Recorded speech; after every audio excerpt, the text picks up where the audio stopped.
Hola, estimados hermanos, bendiciones sobreabundantes en su vida.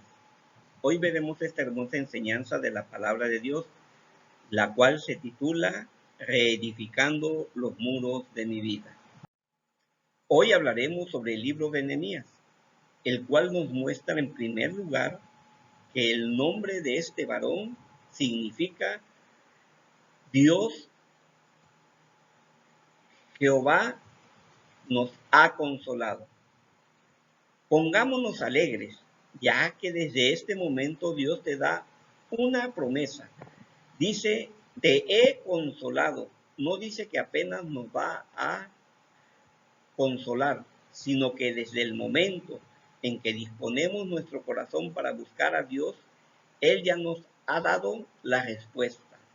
Dios nos bendice desde el momento en que disponemos nuestro corazón para que preparemos el nuestro y sea de mucha bendición para nuestra vida y la vida de nuestra familia, la palabra que a continuación veremos. Cuando hay un corazón dispuesto, según el versículo de Daniel 10:12, ¿qué es lo que sucede? En primer lugar, Dios nos indica de manera imperativa que no debemos tener temor. 2. Tener nuestro corazón dispuesto, es decir, obedecer los mandamientos de Dios y estar sujetos a su voluntad. 3. Debemos entender, es decir, debemos tener la capacidad de discernir lo espiritual.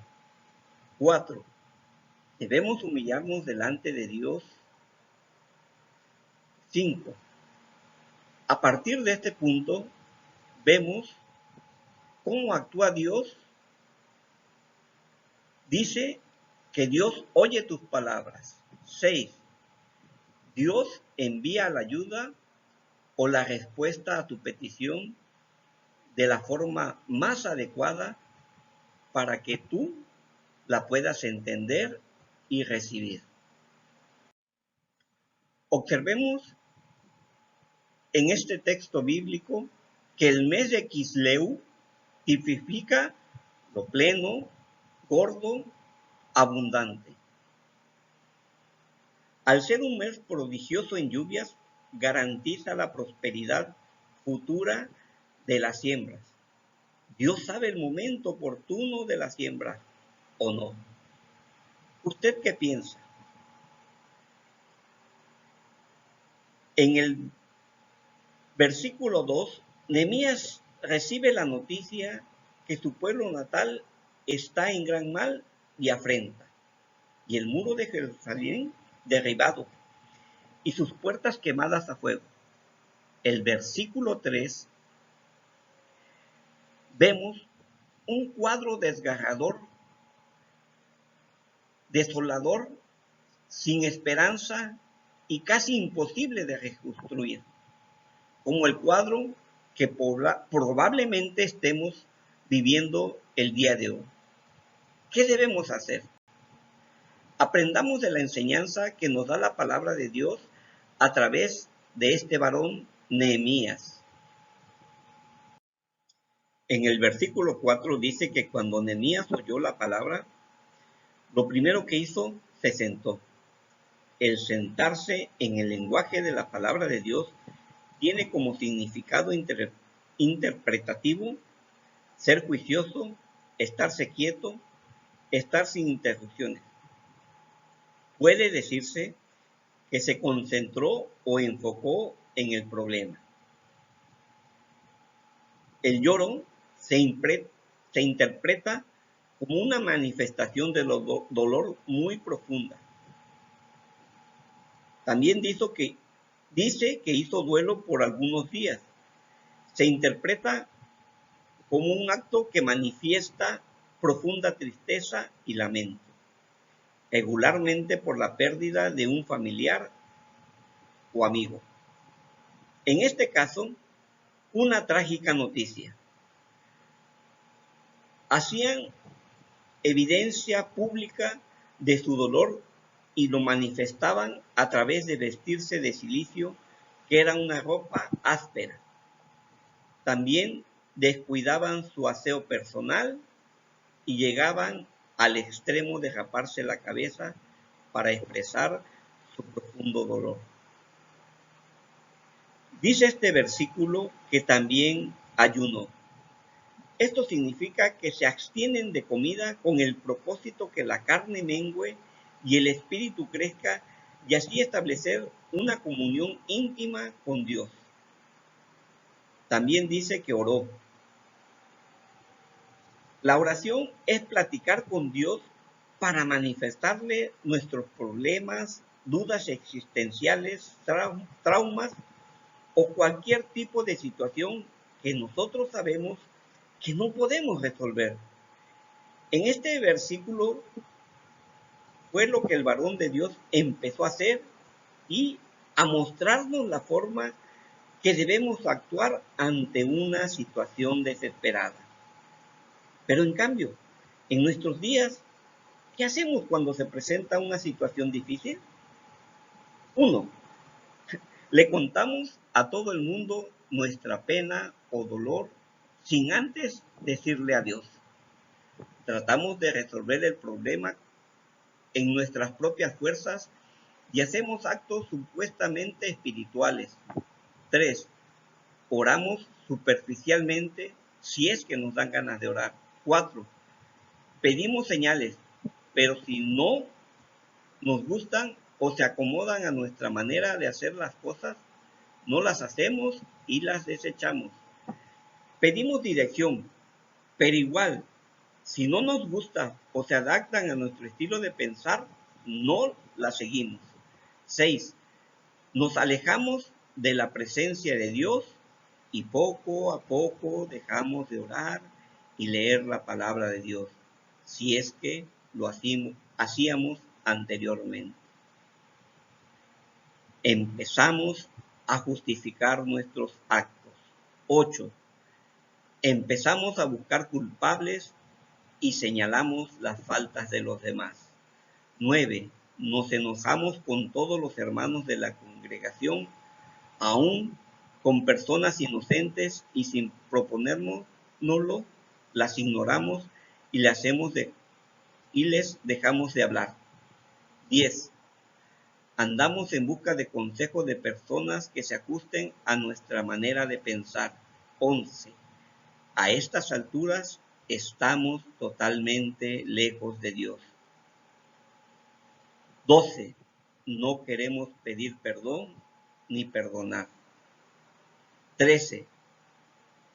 La falta de perdón, juntamente con el odio, van creciendo y nublando nuestra visión, encegueciéndonos y haciendo duro nuestro corazón. Perdimos la dirección.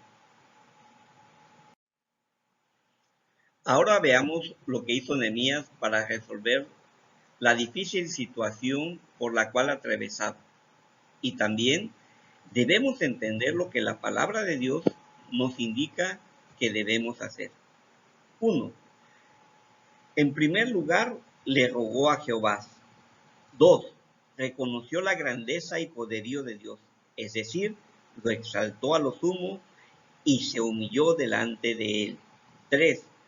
Le recordó a Jehová su pacto y las misericordias que él tiene para los que le buscan, lo aman, demostrándolo a través de guardar sus mandamientos. 4. El versículo 6 le pide a Dios que lo escuche y que escuche su oración. Le dijo que lo hacía delante de Dios de día y de noche. 5. Confesó que había pecado contra Dios. Lo asombroso, profundo y sorprendente es que Nehemías se encontraba lejos de su pueblo natal y aún así también se confesó como pecador delante de Dios y dijo: sí, yo y la casa de mi padre hemos pecado. No se excluyó, sino que se incluyó como pecador. Qué hermoso mensaje de humildad del espíritu de Nehemías. 6. En el versículo 7, Nehemías reconoce que se corrompieron en extremo contra Dios, es decir, abusaron de la paciencia de Dios. También reconoce que no obedecían los mandamientos, preceptos y estatutos que él y su pueblo conocían perfectamente, es decir, actuaban hipócritamente, ya que fingían que oraban y no lo hacían, fingían que ayunaban, pero no lo hacían, fingían delante de la congregación y de sus hogares, pero su corazón estaba lejos de Jehová. Pero eso sí, le exigían al pueblo que lo hicieran bien. En los versículos 8, 9 y 10, nuevamente le recuerda a Dios sus promesas,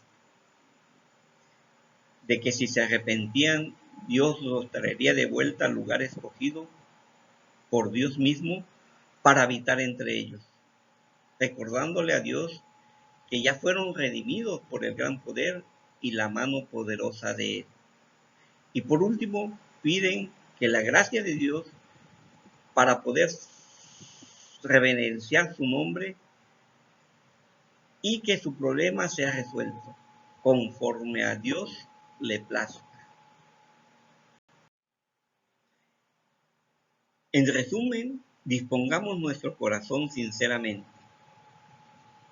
Realmente mostremos o hagamos frutos dignos de arrepentimiento. Tengamos la culpa o no. Estemos dispuestos a perdonar y a recibir perdón. También preparémonos para recibir su gracia y misericordia infinita. Y por último, demos siempre gracias a Dios, porque Él, en el momento que dispongamos nuestro corazón, Él ya nos consuela. Amado hermano, te invito a que te decidas buscar a Dios con todo tu corazón, con toda tu mente, con todo tu ser. Vendrán tiempos aún más difíciles. Y dice la palabra de Dios que solo el que persevere hasta el fin, ese será salvo. Así que mi amado hermano, decídete de una vez por todas buscar a Dios íntimamente, sin fingimiento e hipocresía. Confesemos nuestros pecados y Dios está dispuesto a perdonarnos. Demos gloria y honra a Dios por su gran bondad para cada uno de nosotros. Amén.